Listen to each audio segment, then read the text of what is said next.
Un, deux, un, deux.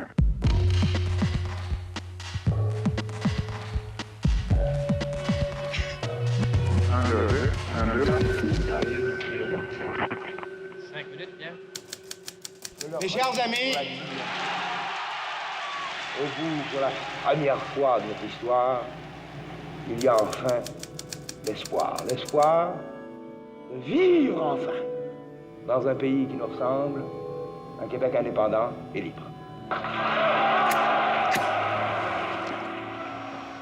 J'aurais jamais pensé que l'argent me le demanderait aussi bêtement. Du Parti québécois. Comme tous les membres du parti, je ne suis pas d'accord avec tout ce qui se fait dans le parti. C'est que la victoire n'est pas encore... Nous vous demandons de vous joindre à nous dans cette grande bataille, dans cette bataille extraordinaire de l'indépendance. On s'est connus dans ce milieu-là parce que à ce moment-là, je faisais du théâtre, elle aussi. On s'est connus dans ces milieux-là. Moi, Qu'est-ce que vous faisiez comme théâtre? Je me souviens pas de cette époque. Moi, J'ai déjà été battu avant aujourd'hui, croyez-moi. Puis j'ai gagné après. Où l'on voit que le mouvement part de loin. Où l'on voit qu'il en a fallu du courage et de la persévérance pour arriver là. Imaginez-vous maintenant si nous avions un oui.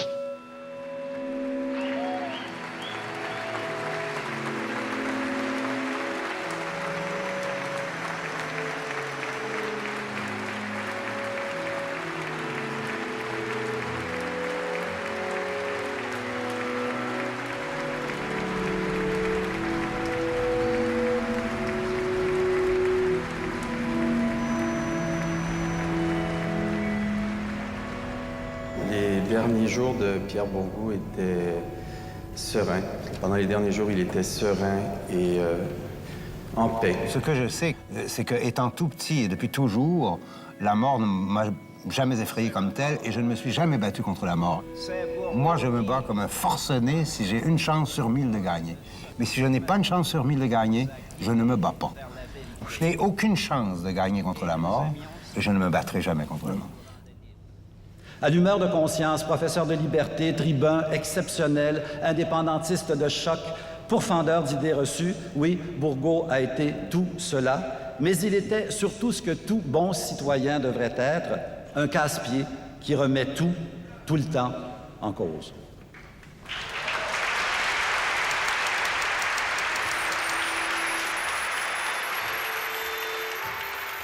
Moi, je suis né en 1934, donc à Istingus. C'était comme on retrouvait beaucoup à cette époque-là, un village divisé en deux. Les Anglais d'un côté de la rivière, les Français de l'autre côté. Et c'était une petite ville de compagnie, c'était la Brompton Pulp, qui est devenue la Domtar par la suite. Alors, je suis né là, le troisième de 5 enfants. J'ai une grande sœur, un grand frère, moi, puis 2 petites sœurs. Et voilà, c'est comme ça que je suis arrivé au monde.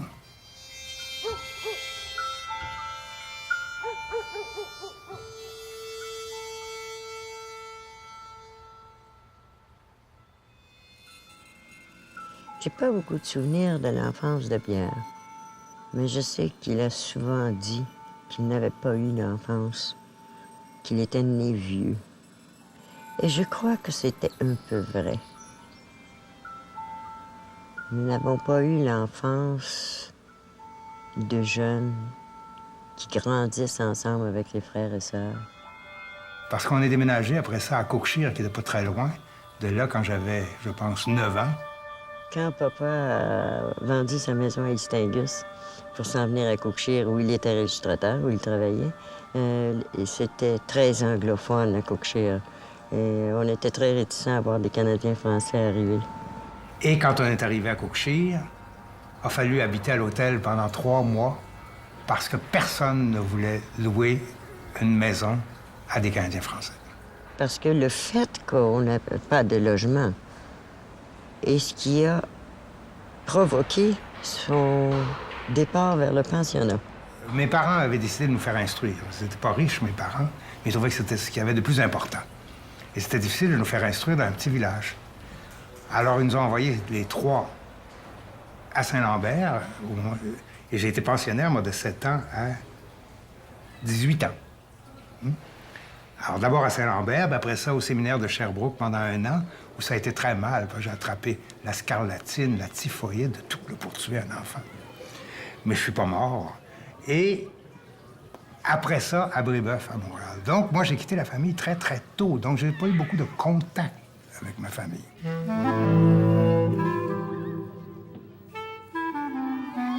Bon, ma mère avait une espèce de rêve qui, je ne sais pas d'où ça provenait. Elle croyait qu'il fallait que j'aille chez les jésuites. Elle n'avait jamais rencontré un jésuite de sa vie, mais elle croyait qu'il fallait aller chez les jésuites. Alors, il fallait aller à Brébeuf, mais Brébeuf, c'était très cher. Faut pas oublier que mes parents en avaient 5 comme ça. Et ils se sont saignés à blanc pour nous faire instruire. On a parlé de la grande noirceur, je pense que c'est vrai.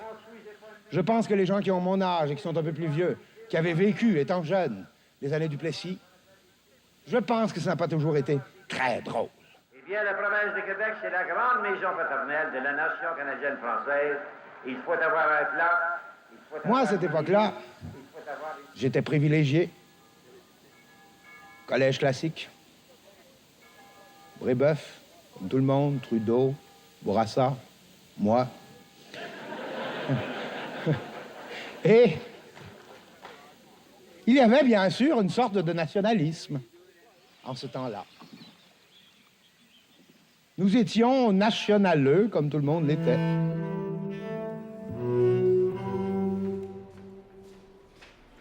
On n'a pas idée aujourd'hui de ce que ça peut être pensionnaire. C'est pas la prison, mais c'est l'enfermement.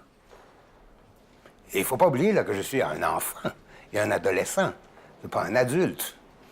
Et c'est un enfermement total. On entre en septembre, on sort 2 semaines à Noël, 1 semaine à Pâques, et on ressort en juin, coupé de tout, avec des règlements extrêmement sévères, une vie, une discipline très dure. Une journée type au pensionnat était une journée où tout était calculé. Il n'y avait jamais le moindre mouvement de liberté possible. Il fallait suivre la discipline. Il fallait suivre tout le monde. Et nous étions enfermés, mais il n'y avait pas d'isolement possible.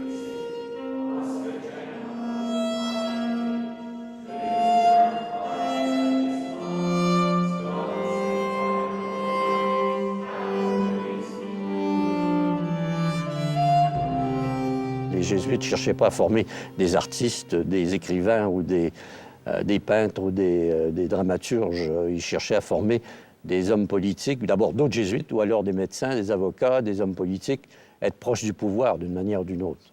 C'était un groupe de pouvoir. Donc, par affrontement, je pense qu'on a appris des choses.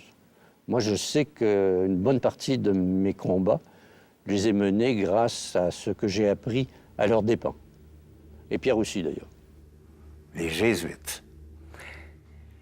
Si vous savez ce que c'est que l'éducation jésuite, promenez-vous n'importe où à travers le monde, et quand vous commencez une conversation avec quelqu'un, vous dites « il est allé chez les jésuites ». Parce que les jésuites, c'est la mauvaise foi érigée en système. Oui, c'est la mauvaise foi érigée en système, mais c'est leur foi, ils y croient. C'est un groupe, ils veulent gagner, c'est un parti politique. Hein? C'est des gens de foi. Ça, il n'y a pas de doute. Élitiste. Élitiste.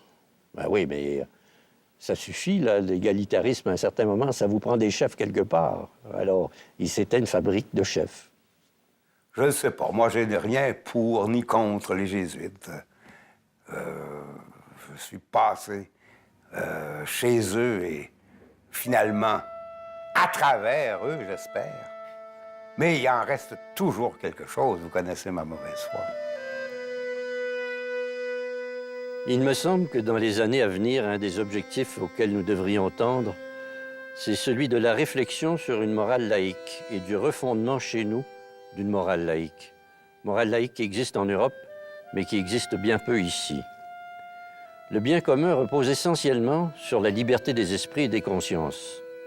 Il n'y a pas de liberté individuelle sans liberté collective. Finalement, Si nous voulons arrimer et conserver cette société laïque que nous souhaitons, il faut, jour après jour et sans relâche, défendre sur tous les fronts l'école laïque. Tous les religieux l'ont bien compris, qu'il n'irait nulle part s'il ne s'emparait de l'esprit des enfants ouvertement.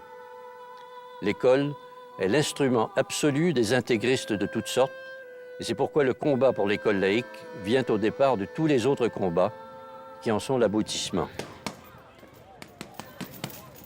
C'est là aussi que j'ai appris la révolte et la bataille contre l'injustice qui a été la bataille de toute ma vie.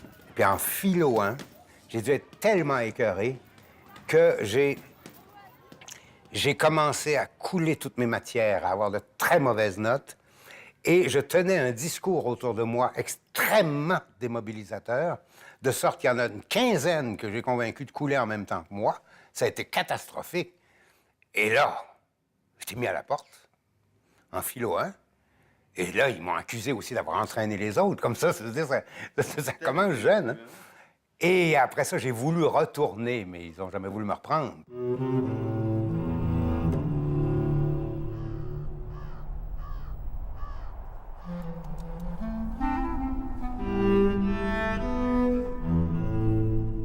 On est devenus ce qu'on peut appeler des amis d'enfance. C'est que quand nous sommes allés ensemble à Shiloh, au Manitoba, comme officiers de l'armée canadienne, et qu'on a découvert un peu la réalité canadienne-anglaise qu'on ne connaissait pas autrement qu'à Montréal.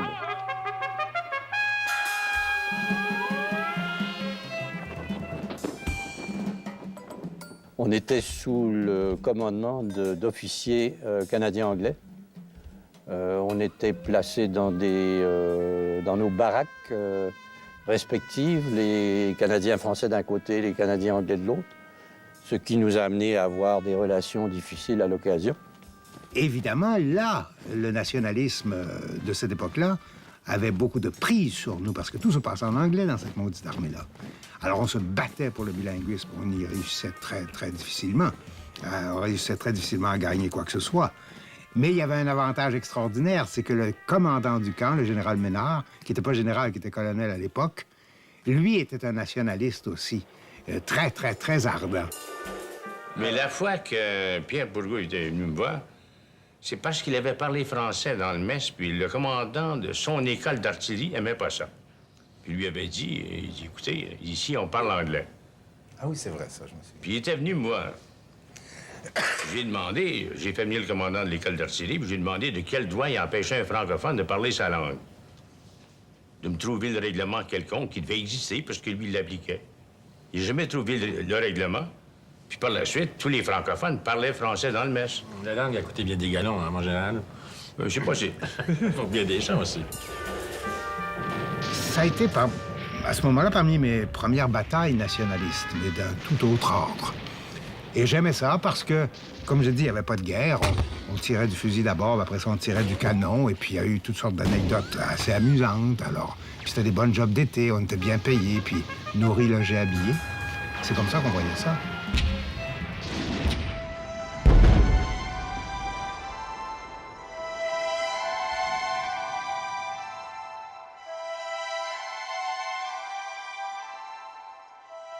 À l'époque on s'est connus, c'est-à-dire dans la vingtaine, on avait tous les mêmes idées.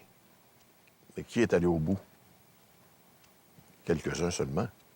Si on retourne dans le temps, puis on s'en va, par exemple, dans la région des Trois-Rivières, et on rappelle une période, c'était CH... c'est quoi? CHLN. CHLN. C'est là que j'ai commencé à faire de la radio. Oui, bien, on a des gens qui sont là, qui ont commencé avec toi. Ça, c'est une belle gang. C'est une belle gang, ça. Bon, on va les faire entrer tout de suite.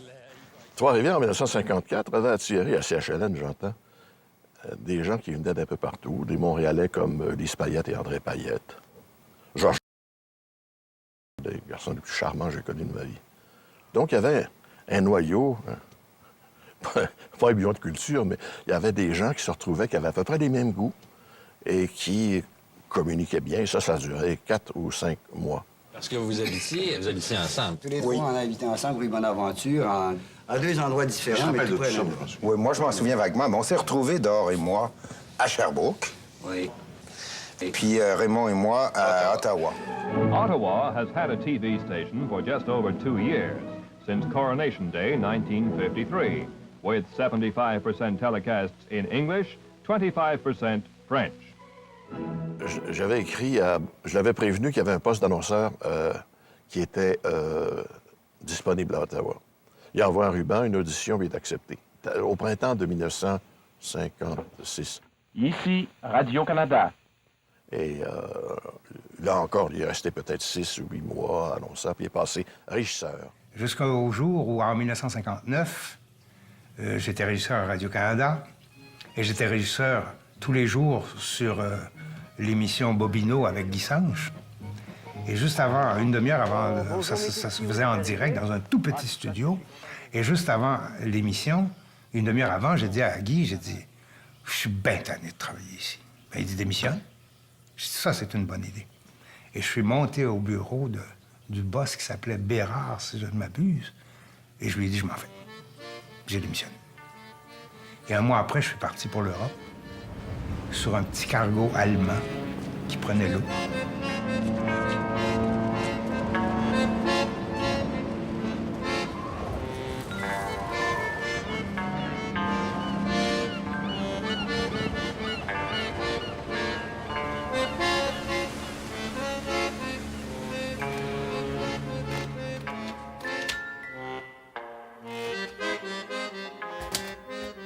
Il y avait 2 choses qui m'angoissaient profondément. L'homosexualité et l'injustice. Il n'y en a maintenant plus qu'une, l'injustice. Je vivais avec mon homosexualité 24 heures par jour. C'était pénible, pour ne pas dire invivable. Je voulais que mon agressivité paraisse. Je trouvais injuste d'être homosexuel. À l'époque, ce n'était pas accepté comme aujourd'hui. J'ai accepté mon homosexualité très tard, vers la fin de la vingtaine. Ce fut pénible. J'aurais été prêt à n'importe quoi pour me libérer de mon homosexualité. J'ai même failli me marier. Heureusement, j'ai eu un sursaut de survie 3 semaines avant le mariage et j'ai renoncé.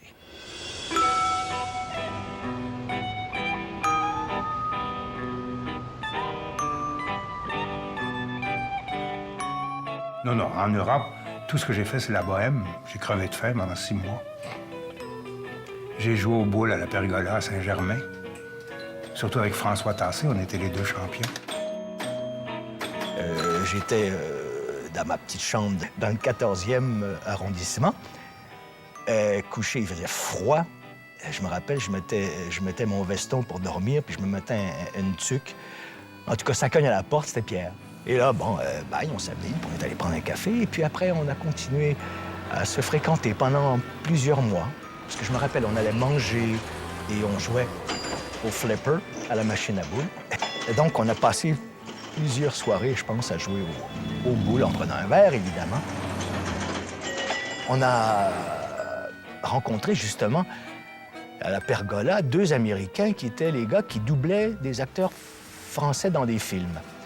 Et eux voulaient monter En attendant Godot de Beckett. Alors, ils ont dit, voulez-vous jouer avec nous? Mais tout s'est écroulé parce qu'il y a eu une grève des théâtres. Bon. Mais j'ai strictement rien fait. J'ai passé quelques temps à Londres et le reste du temps à Paris. Et puis, au bout de 6 mois, je suis revenu.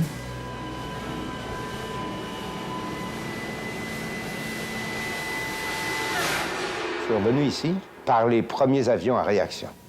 Ils sont arrivés en 59. Tout est arrivé à cette époque-là.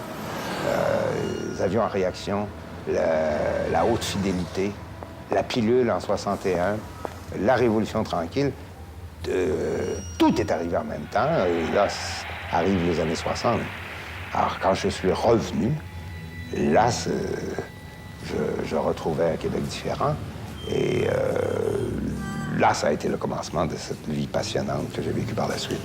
I can't give you anything but love, baby.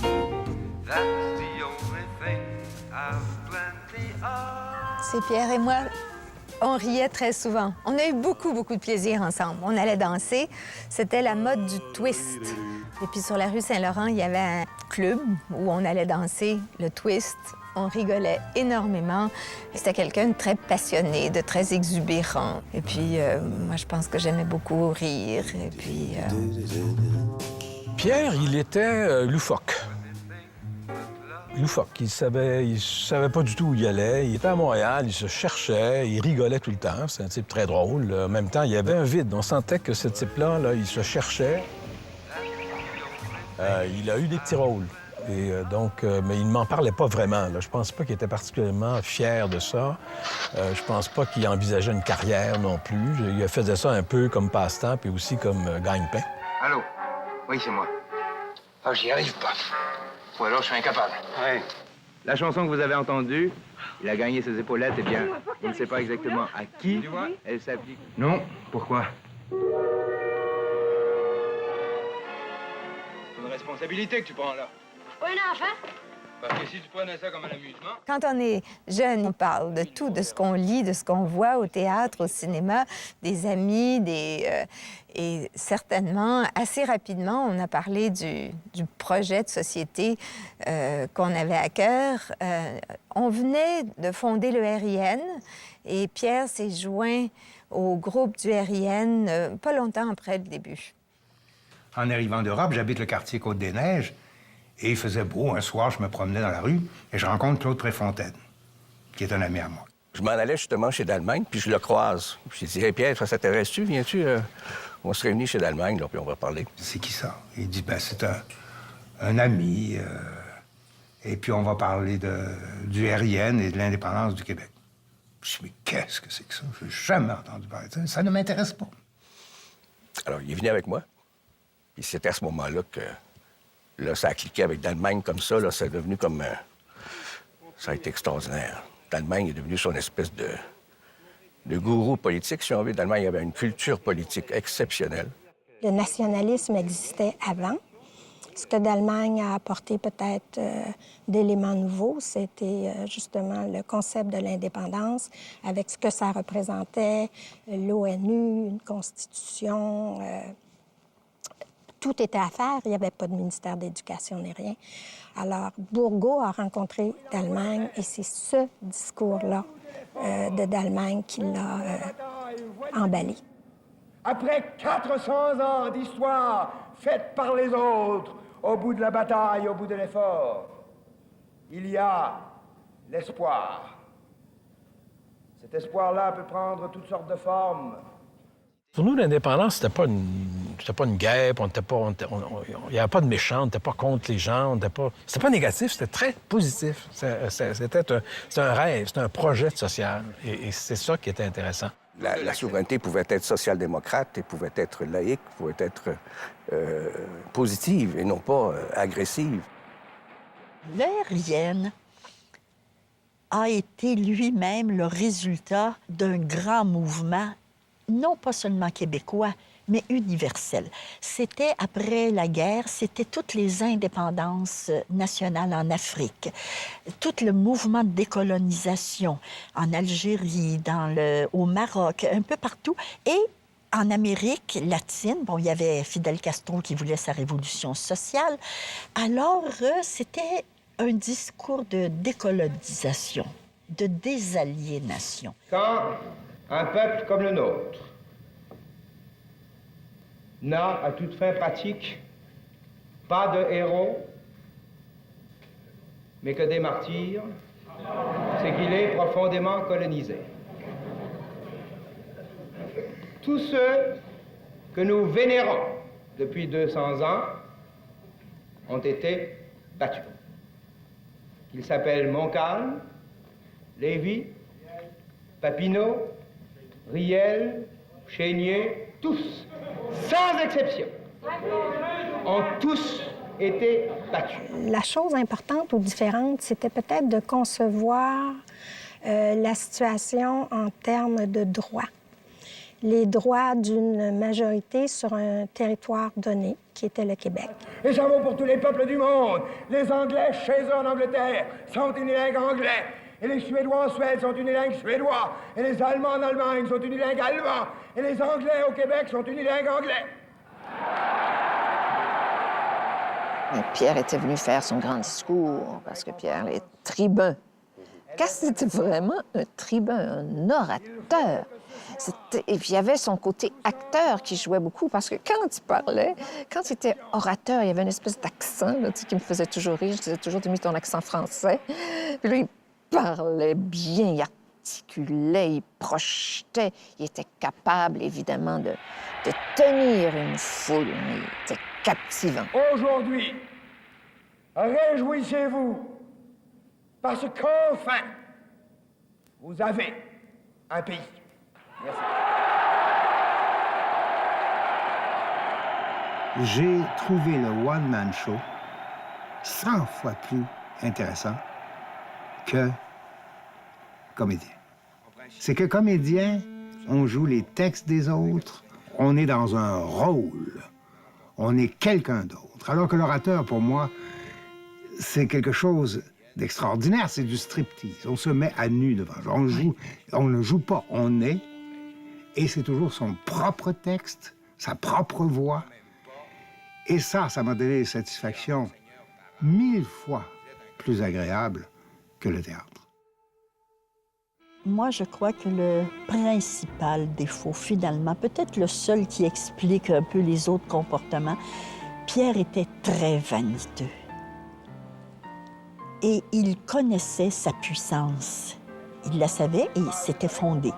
Il savait que par la parole, il entraînait derrière lui non seulement des gens à militer ponctuellement, à aller dans une manifestation, mais il suscitait presque l'amour des militants. Il arrivait, puis il était adulé, et il aimait être adulé. Parce que pour la première fois dans toute l'histoire du Canada français, les Canadiens français pourront voter pour l'indépendance de leur pays. Monsieur Bourgault, quelles sont vos réactions à l'annonce des élections? Eh bien, nous sommes très contents. Vous savez que l'aérienne a toujours été à son meilleur dans la bataille. Or, voilà que s'annonce une vraie bataille et nous sommes très contents de pouvoir nous y embarquer. Nous sommes prêts. Nous allons présenter un peu plus de 50 candidats, tels que nous l'avions annoncé auparavant. Aux élections de 66, quand l'aérienne a présenté des candidats, puis que Pierre Bourgault a failli être passé, c'était le seul membre du RN qui aurait pu être élu, dans Duplessis, sur la Côte-Nord. Il avait travaillé ce comté-là pendant 2 mois avant. Tout le monde le connaissait, il avait parlé dans tous les petits patelins possibles et imaginables. Il a fallu que je lui apprenne à conduire. Ça n'a pas conduire une voiture. Et d'ailleurs, il n'a jamais vraiment appris. Il était très mauvais conducteur.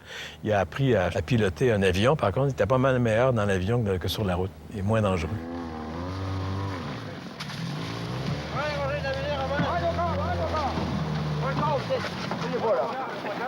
On va attendre, M. Bourgault. Quand je vois 1000 Canadiens français à cette île, rentrer le matin à l'heure nord, puis en entrant qui accrochent leur langue comme on accroche son paletot, qui sont reçus à l'heure nord par un gars, le Fortman. Sans armes, sans menaces, sans violence. Seul, il force les 1000 Canadiens français à parler sa langue à lui. Tout part de la langue. Voici un petit peuple minoritaire en Amérique du Nord. Et il est facile de constater que d'abord, à travers le Canada tout entier, les minorités françaises se font massacrer depuis 200 ans. Et ce dont on prend conscience au Québec au début des années 60, c'est que tout ça se passe ici de la même façon. La France entière sait, voit, entend ce qui se passe ici. Et je puis vous dire qu'elle en vaudra mieux. Vive Montréal, vive le Québec.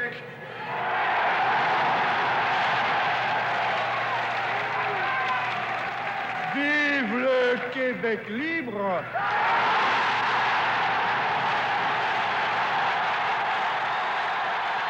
Ce qu'il a fait, et qui était d'une importance capitale, en moins de 24 heures, il a mis le Québec sur la carte du monde.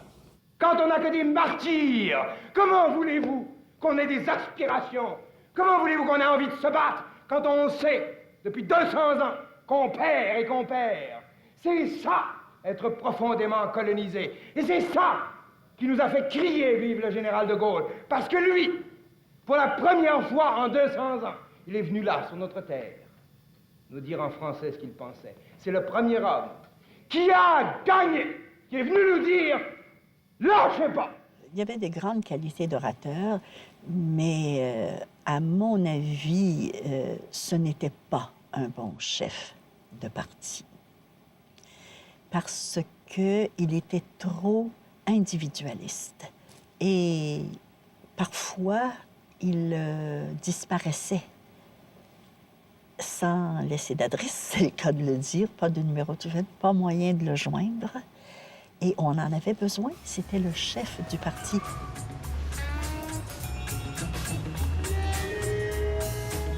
Oh, j'ai brûlé la chandelle par les deux bouts, là, puis fort. Là. Parce que moi, quand j'étais président du RN, quand ma journée était finie à 8-9 heures le soir, je partais danser jusqu'à 4 heures du matin. Hein. Et j'ai fait ça tout le temps, toute ma vie, j'ai fait ça. Enfin, toute ma vie, jusqu'à 55 ans. Là, j'ai arrêté. Mais j'ai fait ça, là. Fallait être fait très fort.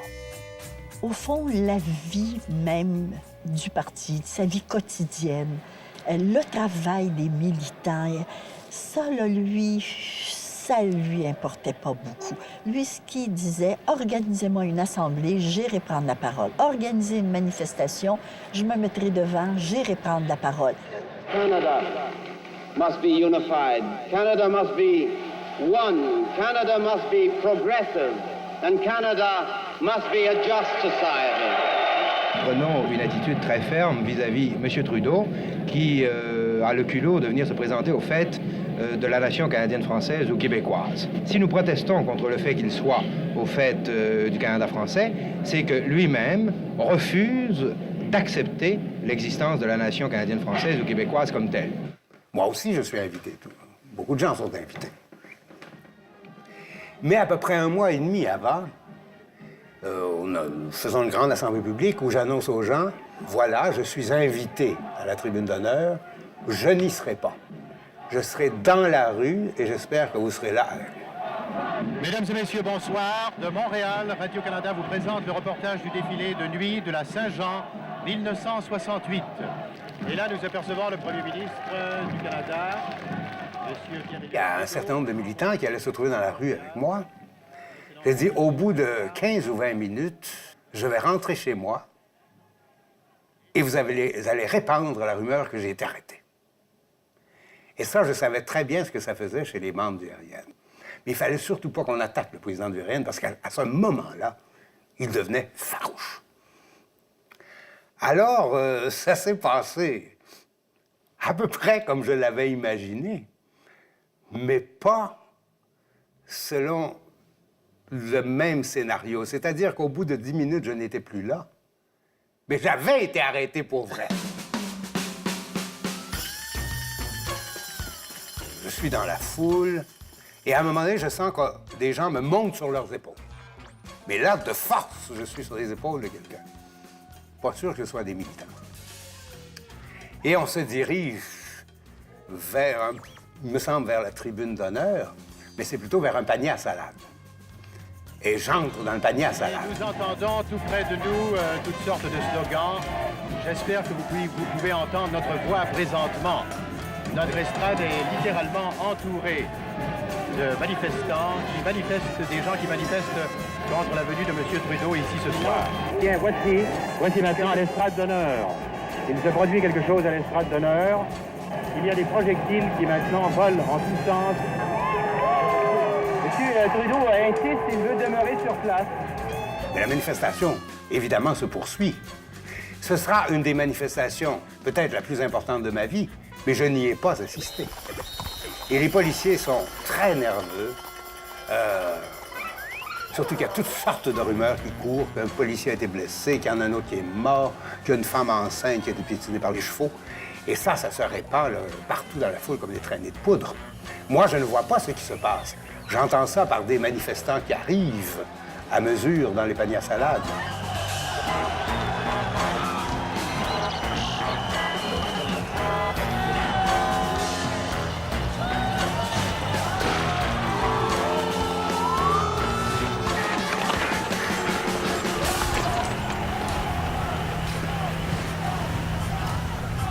Ce qu'il faut dire, c'est que à ce moment-là, René Lévesque avait déjà fondé le mouvement Souveraineté Association. Et depuis un an, nous étions en négociation pour réunir le RN et le mouvement de M. Lévesque. Nous avions négocié toute l'année, ça ne menait nulle part. Le jour où je me retrouve en prison, M. Lévesque en profite pour rompre les négociations et dire « ce sont des voyous, rien à voir avec eux ». Et ça, j'apprends ça de ma cellule le matin.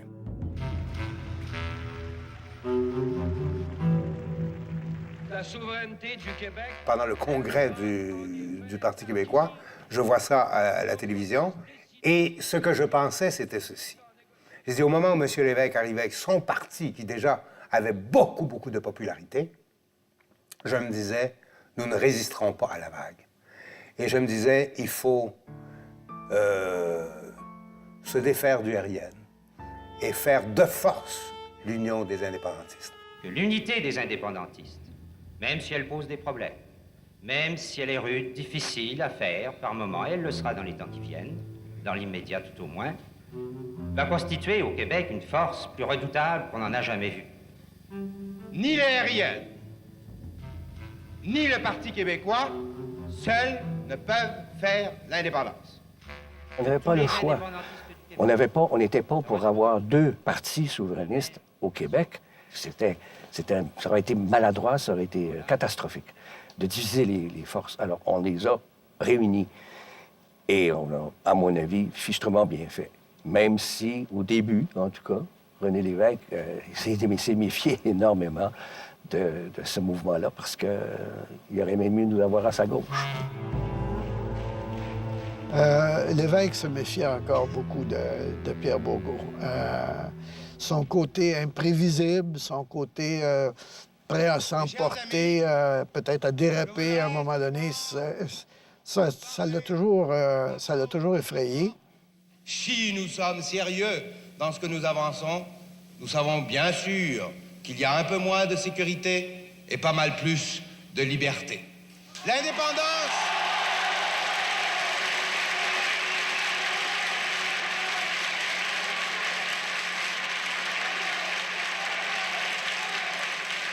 L'indépendance que nous tentons de faire, ça n'est pas la sécurité.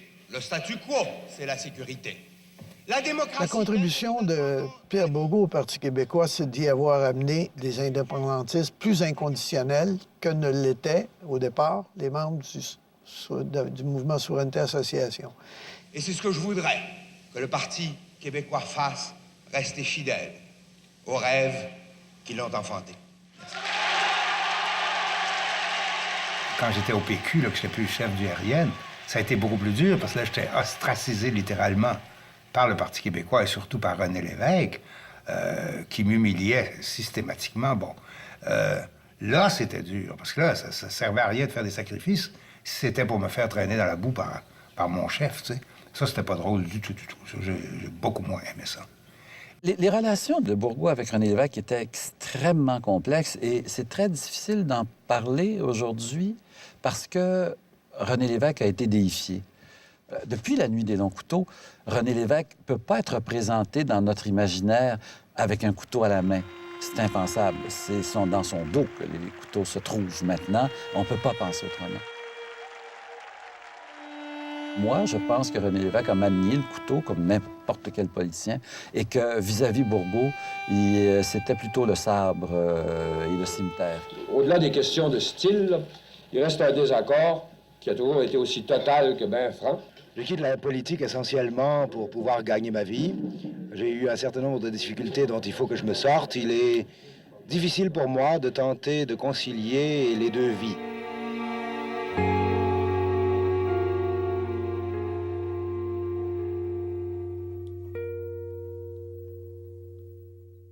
Le souvenir de quelqu'un qui était aux prises avec quelque chose qui le dépassait qui était aux prises avec une fin de non-recevoir à sa présence, à son action, à lui. C'était comme se faire renier par ses enfants, se faire jeter par ses enfants, et qui vont continuer à faire leur vie parce que la marche vers un Québec lumineux et libéré allait se poursuivre. Mais il était comme plus utile là-dedans. Et je pense que ça l'a marqué, sérieusement, là, jusqu'à la fin de ses jours. D'avoir à se battre contre des adversaires non déclarés. D'avoir à se battre contre des gens qui ont l'air d'être avec nous sans l'être. Aujourd'hui, nous savons les plus importants. Parmi ceux qui influencent la société québécoise ont été obligés... J'ai encore des accès de colère quand je n'étais pas capable de trouver de job parce que j'étais séparatiste. Et puis même mes amis séparatistes ne m'engageaient pas parce que c'était trop dangereux, puis les publicitaires, puis tout ça. Il y a René Aumier-Roy qui, lui, a pris le risque. Il dirigeait le magazine Nous à cette époque-là, et il m'a engagé contre la volonté de la direction et des publicitaires. Et il m'a pas sauvé la vie monétairement, parce que c'était pas très payant, puis j'en faisais pas beaucoup. Mais moralement, il m'a sauvé la vie. C'était un moment où il habitait une toute petite maison sur le plateau, et des amis à lui, dont moi, auquel je me suis intégré, lui apportaient littéralement de la bouffe. On allait lui porter des boîtes avec la nourriture dedans, ce qui, pour quelqu'un d'orgueilleux comme lui, était terrifiant. Moi, je dirais que c'est une affaire qui a dû durer sur 1 an ou 2. Mais il y a eu un moment très dur à passer.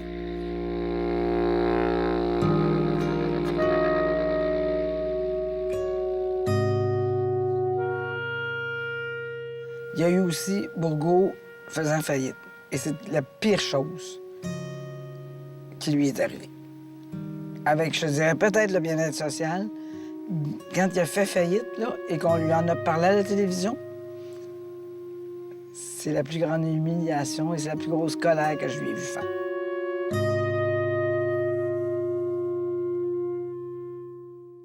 Je lui faisais faire des traductions parfois de textes. Personne ne se souvient d'elle, mais Xaviera Lander, qui était une cochonne américaine très connue, qui écrivait sur le cul, bon, c'était de façon assez drôle. Et j'achetais parfois de ces textes que je faisais traduire par Pierre, qui trouvait ça nul et qui me le disait, et qui me disait, je pourrais faire 100 fois mieux. Je disais, ben oui, mais là, tu sais, c'est une fille. Puis c'est que je peux très bien faire la fille aussi. Je peux faire ça 1000 fois mieux qu'elle. Puis je m'étais dit, quasiment de guerre lasse, ben coudonc, fais-le donc. Et il en avait fait un très marrant, très provoquant, intelligent. Bon, c'est nécessaire de le dire. Alors, on s'est dit, oui, on le publie, mais on va pas signer ça Pierrette Bourgault quand même. Comment l'appeler? Et on a inventé le nom de Chantal Bissonnette, qui est devenue quasi instantanément une star. Je ne sais pas combien de demandes d'entrevues, de conférences qui venaient de tous les coins du Québec. Je recevais à mon bureau, puis il fallait expliquer que Mme Bissonnette était l'épouse d'un médecin et son mari appréciait pas tant que cela, ce qu'elle faisait de sa plume. Et non, elle n'accordait ni entrevue, ni conférence, ni rien. Et ça a duré plusieurs années. Et il y avait à faire ça beaucoup, beaucoup de plaisir. Parce que le côté pervers, le côté, pas imposteur, mais le côté « je vous ai vraiment eu, je vous ai mis dans le bateau », était présent chez lui comme chez bien du monde. Et il y avait du fun avec ça. Tout le problème est là. Il est toujours plus facile de poser un acte que d'en parler. Mais quand nous arrivons à la sexualité, c'est encore pire. Nous affichons alors une pudeur de langage telle que si nous avions eu la même pudeur au lit, nous n'aurions réussi qu'à faire débander le plus fier étalon en ville. Moi, je crois qu'il faut appeler les choses par leur nom. Je crois d'autre part qu'on peut trouver beaucoup de plaisir à parler de sexualité avec les mots de tous les jours, ces mots qu'on ne retrouve pas toujours dans les dictionnaires, mais que la verdeur populaire a consacrés depuis longtemps. Je ne savais pas que vous... Mais vous frayez avec... Non. Je vais recommencer. Vous avez dit que vous frayez avec n'importe qui. C'est pas ça que je voulais dire. Presque toute ma vie, j'ai frayé dans ce milieu-là, moi, parce que j'étais dans le milieu du spectacle au départ. Et tous ces gens-là, je les connaissais. Ouais. Et Charles Bois, je l'ai connu comme ça à l'occasion. Et c'est tout à fait par hasard, on s'est rencontrés un soir, et il m'a dit « Pourquoi tu me fais pas des chansons? » J'ai dit « Je fais pas de chansons. » ça a commencé sur les plaines d'Abraham. La chicane a pogné, t'as mangé, t'as volé. Mais depuis ces temps-là, t'as pas beaucoup changé. Je te trouve bien magané, puis encore bien pogné. En 2 juin, tu pourrais faire quelque chose. En 2 juin, tu pourrais te grouiller le cul. Et puis le lendemain matin, en prenant mon café, j'ai écrit en 2 juin, rapidement, comme ça. Et je l'ai appelé, et je lui ai dit, j'en ai une. Je lui ai lu la chanson au téléphone, il a dit, j'aime ça. Il était en train de faire un long jeu. Et il l'a enregistré immédiatement, dans la journée, 24 heures plus tard, c'était fini. Ouais. Et, mais je ne suis pas un auteur de chansons. J'ai essayé d'en faire par la suite, et c'est une forme d'écriture qui me va pas du tout. Je fais des chansons scouts ou des chansons de feu de camp. Des chansons scouts. Ah, vous savez ce que je veux dire? Des chansons un peu sentimentales. Et l'autre qui m'a sauvé la vie, c'est Robert Bourassa. En 75, quand je suis arrivé au bien-être social, j'appelle Robert Bourassa. Et je lui dis, trouve-moi quelque chose, là. Je suis dans le pétrin, totalement. Il n'y a plus rien qui arrive, trouve-moi quelque chose. Puis le lendemain, il avait parlé à un de ses ministres qui m'a confié la traduction d'un livre. Ce que j'ai fait, et ça m'a rapporté assez pour me rendre jusqu'à je ne sais plus quel jour de 76, où je suis entré à l'université. Et là, toute ma vie, sur ce plan-là, a changé, ce jour-là. Il a adoré être professeur. Il a adoré enseigner à tous ces jeunes et il me disait toujours qu'il apprenait d'eux, tout le temps.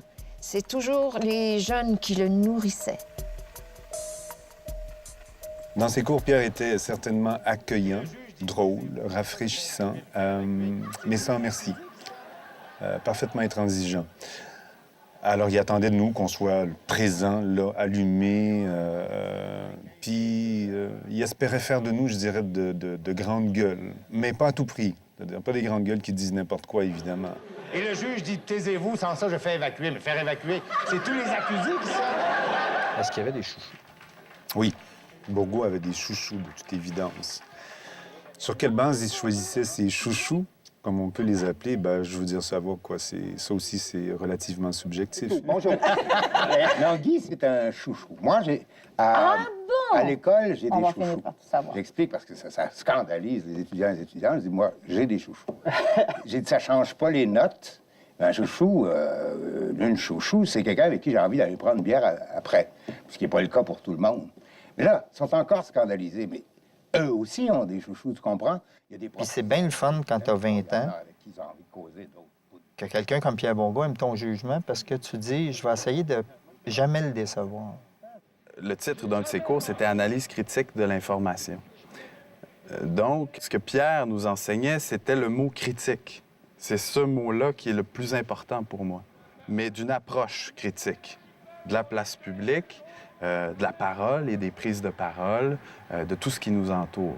Et ça sous-entend une implication, une contribution à cette place publique-là, pour moi. 20 mai pour l'ensemble des Québécois. Il s'agit de savoir qu'est-ce qu'il est préférable pour réaliser ces progrès de la société à tous les niveaux. Quelle est la formule qui est la plus souhaitable? Est-ce que c'est la formule de la souveraineté-association ou le maintien du lien fédéral? Je pense qu'on s'attend à ce que je dise quelque chose dans des circonstances pareilles. Je me suis engagé dans la vie très loin. Je pense que ça comporte des responsabilités, qu'on ne peut pas simplement s'abstraire d'une situation sous prétexte qu'il y a quelques inconvénients. Et c'est peut-être ma plus grande gloire à mon âge aujourd'hui d'avoir encore cette liberté-là. C'est ça qui suit la Fédération canadienne. C'est ça l'acte de l'Amérique britannique du Nord, le génocide. Et c'est par centaines de milliers qu'à travers le Canada, on nous assimile, les Canadiens français. Et nous disparaissons. Vous pensez bien que tout le monde nous pensait disparus, nous pensait morts. Mais tout à coup, il y a un général qui vient et dit « Je les ai trouvés. Ils parlent un drôle de français, mais ils parlent encore français, mais ils sont là, ils sont vivants, mais ils restent là. »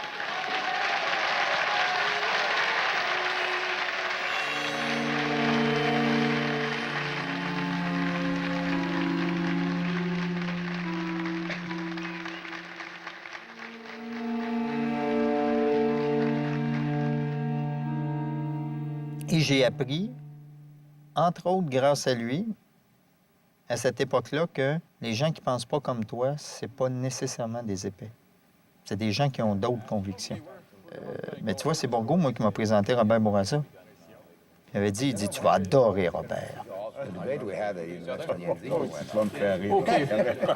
Could you, yeah. Okay. Well, we now know the date, gentlemen. Mr. Bourgault, who's going to win and why? Whatever happens, it won't be a very big majority vote. Et là, les sondages sont sortis. Visiblement, on ne gagnait pas. Moi, ça m'avait mis en colère. Puis lui, il continuait à faire ses discours, puis tout ça, tu sais. Puis j'avais dit, comment tu fais pour continuer? Comment tu fais pour continuer alors que finalement, on gagnera pas? Puis il disait, quand tu crois à quelque chose, il faut jamais, jamais lâcher. Il dit, oublie jamais ça. Ce n'est que partir à nous.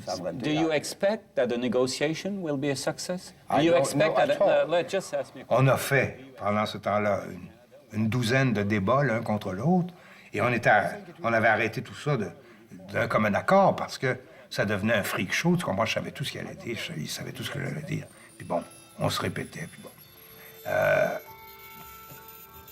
Puis on a toujours eu beaucoup d'amitié l'un pour l'autre. Moi, qu'on gagne ou qu'on perde, je l'avais dit. Caché à la fin, même le mot souveraineté association. Laisse voir que l'option du non remportera ce référendum.